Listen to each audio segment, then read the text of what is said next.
जगत ज्ञानी महाप्रतापी आदरणीय श्री श्री 10-25,000 श्री श्रद्धे परम श्रद्धे आदरणीय संतोष वर्मा जी के खिलाफ आखिर मध्य प्रदेश सरकार ने कदम उठाया है और उनके खिलाफ एक संवेदनात्मक एक्शन लिया है।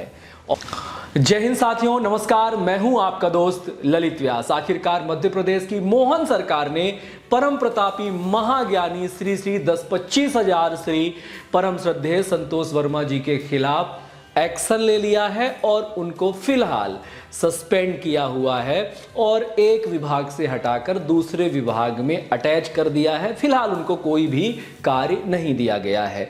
मामला रफा दफा होने तक उनको इस प्रकार से बाइज्जत रखा गया। हालांकि कारण दिया है कि उनके पास फर्जी दस्तावेजों का आरोप है कि वो राज्य सेवा से जो केंद्र सेवा तक गए हुए हैं, जो उनका प्रमोशन हुआ है उनमें उन्होंने जो दस्तावेज प्रस्तुत किए हैं वो फर्जी दस्तावेज हैं। और भी उनके ऊपर बहुत प्रकार के आरोप लगे हैं, मुकदमे चल रहे हैं, चरित्र हनन जैसे आरोप लगे हैं। वो कई प्रकार की महिलाओं के साथ चीटिंग करके अभद्र व्यवहार, दुर्व्यवहार करने के भी आरोप झेल रहे हैं। हालांकि उनके पक्ष में और उनके समर्थन में उतरे हुए वो जो अपने रावण साहब हैं, एक पता नहीं पूरा नाम क्या है उनका, उन्होंने कहा था कि घर घर से रावण निकलेगा। जी हाँ, घर घर से रावण तो निकलता ही है। और अगर आपके समाज के ऐसे जिम्मेदार और ठेकेदार हम सब ने बना रखे हैं तो हम सबको ऐसे जिम्मेदारों और ऐसे ठेकेदारों से बचकर संभल कर रखना चाहिए। अच्छा, वो जो रावण भाई साहब हैं जो अभी घर घर से रावण निकलेगा या घर घर से संतोष वर्मा निकलेगा, ऐसा कुछ उन्होंने सामाजिक एक सरोकार में बयान दिया था, उससे समझ में आ रहा था कि आप कितनी समरसता परस्त लोग हैं, आप कितना समरसता चाहते हैं। आपकी वजह से जो आपके फॉलोवर हैं वो मासूम लोग भी आपके इस बहकावे में, इस चपेट में आकर के जो कुछ भी मुख्य धारा की चीज़ें चल रही हैं उनसे उनको आप दूर कर देते हैं, मुक्त कर देते हैं। आपकी तो राजनीति चमक जाती है, आपके फॉलोवर बढ़ जाते हैं, वो आपको मसीहा मानने लगते हैं। लेकिन ग्राउंड जीरो में उनको बहुत प्रकार से इस विसंगति का सामना करना पड़ता है और आप अपना पल्ला लेकर के निकल जाते हो। फिर एक दिन चुनाव आएगा, आंदोलन करने लगोगे और आपको एक बार फिर जन समुदाय का समर्थन मिल जाएगा। तो ऐसे बहरूपियों, ऐसे दो प्रकार के चेहरे वाले लोगों से हमारे सभी प्रकार के समाज को बच कर के रहना चाहिए। ये किसी के सगे नहीं होते हैं, चाहे वो संतोष वर्मा जैसे अधिकारी हों जो पढ़े लिखे होने का ढोंग करके अनेक प्रकार का अनर्गल प्रलाप करते हैं और समाज में विद्वेष फैलाते हैं, चाहे फिर वो रावण जैसा भयंकर विष पैदा करने वाले, जहर उगलने वाले बयान देकर हमारे पूरे समाज को दूषित करने का काम करते हैं। ऐसे ही सवर्ण समाज जो है, जिसको आप तथाकथित अगड़ा समाज कहते हैं, वहां भी इस प्रकार के बहरूपिये पाए जाते हैं। इस प्रकार के बहरूपिये जिस भी समाज में पाए जाते हों, जो जहर उगलने का काम करते हैं, विष उगलने का काम करते हैं, उन तमाम लोगों से हमें सतर्क रहना चाहिए।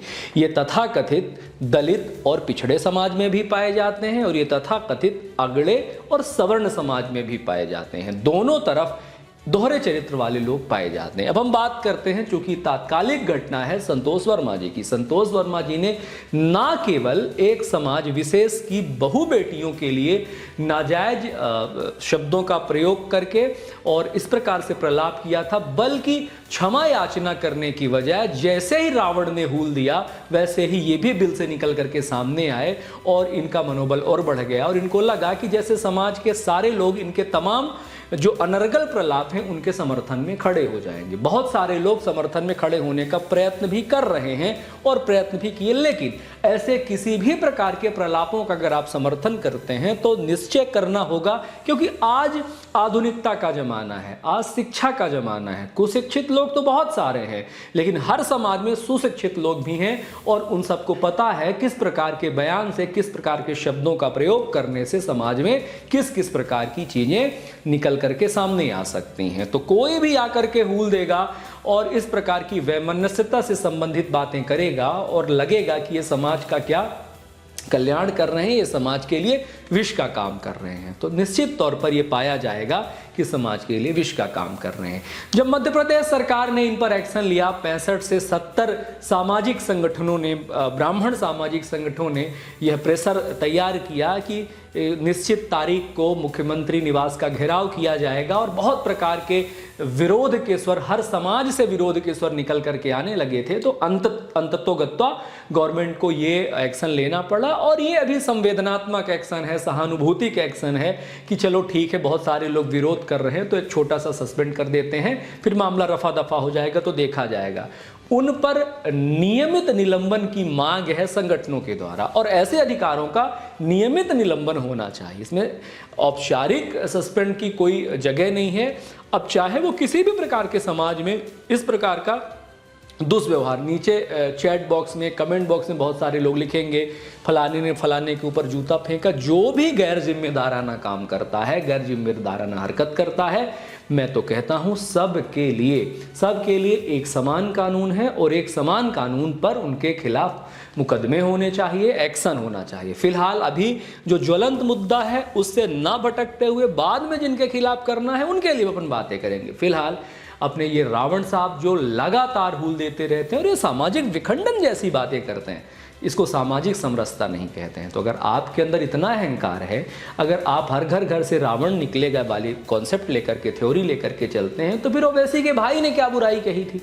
उसने भी तो यही कहा था ना। ओवैसी का भाई भी तो यही लगातार बोलता रहता है कि 5-7 मिनट के लिए आप पुलिस हटा दो तो हम दिखा देंगे हम कौन है। तो भारत में अगर इस प्रकार की मानसिकता के लोग हर जगह रहते हैं, हर जगह, और अच्छी खासी राजनीति बन पाते हैं, तो ये हमारे समाज को सोचना चाहिए। रावण के बारे में भी बताता चलूं कि रावण के ऊपर भी बहुत गंभीर आरोप लगे हैं। उनके पूर्व जो गर्लफ्रेंड रही हैं, महिला मित्र रही हैं, उनके ऊपर विभिन्न आरोप लगाए हैं। उनके लगातार वीडियोज आते रहते हैं, उनके चैट्स वायरल होते हैं, और ये दर्शाता है कि इस प्रकार का व्यक्ति जो अपनी ही समाज की, वाल्मीकि समाज की वो महिला है, उसके साथ अगर अभद्रता कर सकता है, इस प्रकार से वो उनके साथ रह सकता है, उनको धोखा दे सकता है, तो बाकी समाज के लोगों के साथ वो किस प्रकार से रहता होगा। इस प्रकार से धोखाधड़ी वाले लोगों से बहरूपिया जो चेहरा लेकर के, मुखौटा लेकर के समाज का नेतृत्व करते हैं, हम सबको इनसे बचना तो चाहिए, चाहे वो किसी भी समाज के लोग हों। खैर, तो अभी जो मध्य प्रदेश सरकार ने एक नियमावली अपने वेबसाइट पर डाली है, उसके आधार पर यह कहा गया है कि फलाने व्यक्ति को, यानी कि संतोष वर्मा जी को, जो कृषि विभाग के जो थे अधिकारी थे, उनको निलंबन कर दिया जाता है अस्थायी रूप से, अस्थायी रूप से, यानी सस्पेंड किया जाता है, और किसी और विभाग से उनको अटैच कर दिया जाता है। इनके ऊपर जो राज्य सेवा है वहाँ से और इनको केंद्र सेवा तक पहुँचाने के लिए जो दस्तावेज प्रस्तुत किए गए हैं वो फर्जी दस्तावेज हैं, और उन पर धोखाधड़ी का आरोप है, और भी मुकदमों का आरोप है। दूसरा ये, और वक्तव्य देते देते इतना भूल गए कि ये कहने लगे कि जो चीफ जस्टिस का एग्ज़ाम होता है, जस्टिस का, यानी कि जो जजों की नियुक्ति होती है, उन पर SC ST के छात्रों को जानबूझकर फेल किया जाता है। 50% से कम उनको अंक दिए जाते हैं, इंटरव्यू में कम अंक दिए जाते हैं।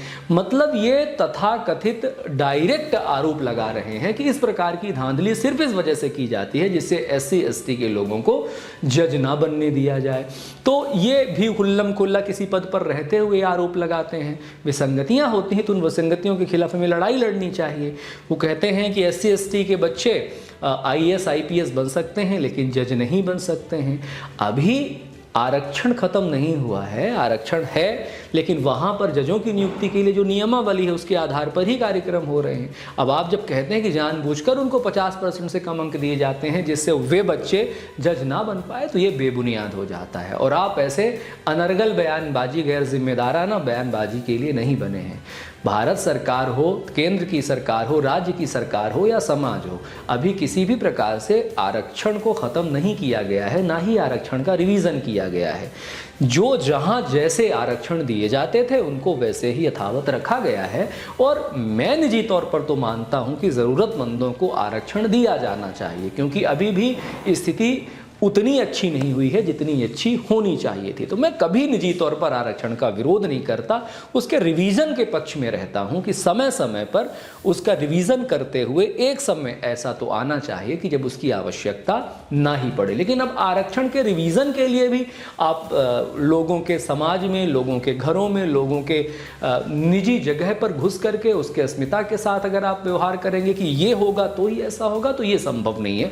खैर, अभी भी उन तमाम योग्य बच्चे जो योग्यता रखते हैं, जो डिजर्व करते हैं, वो बच्चे निकल करके आ रहे हैं। अब उसमें कम योग्यता, अधिक योग्यता का जो विमर्श रहता है वो अपने आप में एक स्थान बना करके रखेगा। लेकिन फिलहाल संतोष वर्मा जी के खिलाफ एक्शन हो गया है और उम्मीद करते हैं कि रिकमेंडेशन होगा।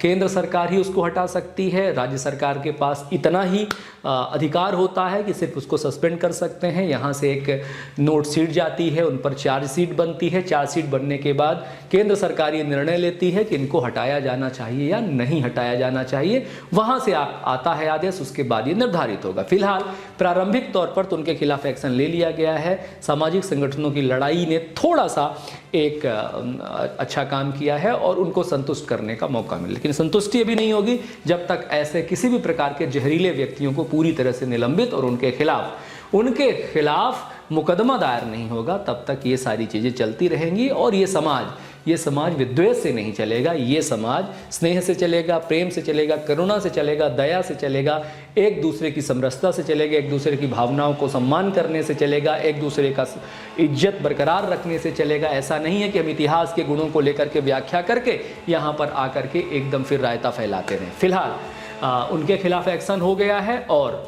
उम्मीद करते हैं कि अब अगली बार कोई भी जिम्मेदार पदों पर बैठा हुआ किसी भी संगठन का व्यक्ति इस प्रकार से किसी बहू बेटी के लिए तो अपशब्दों का प्रयोग नहीं ही करेगा। बहुत बहुत धन्यवाद करते हैं। जय हिंद, जय भारत, वंदे मातरम।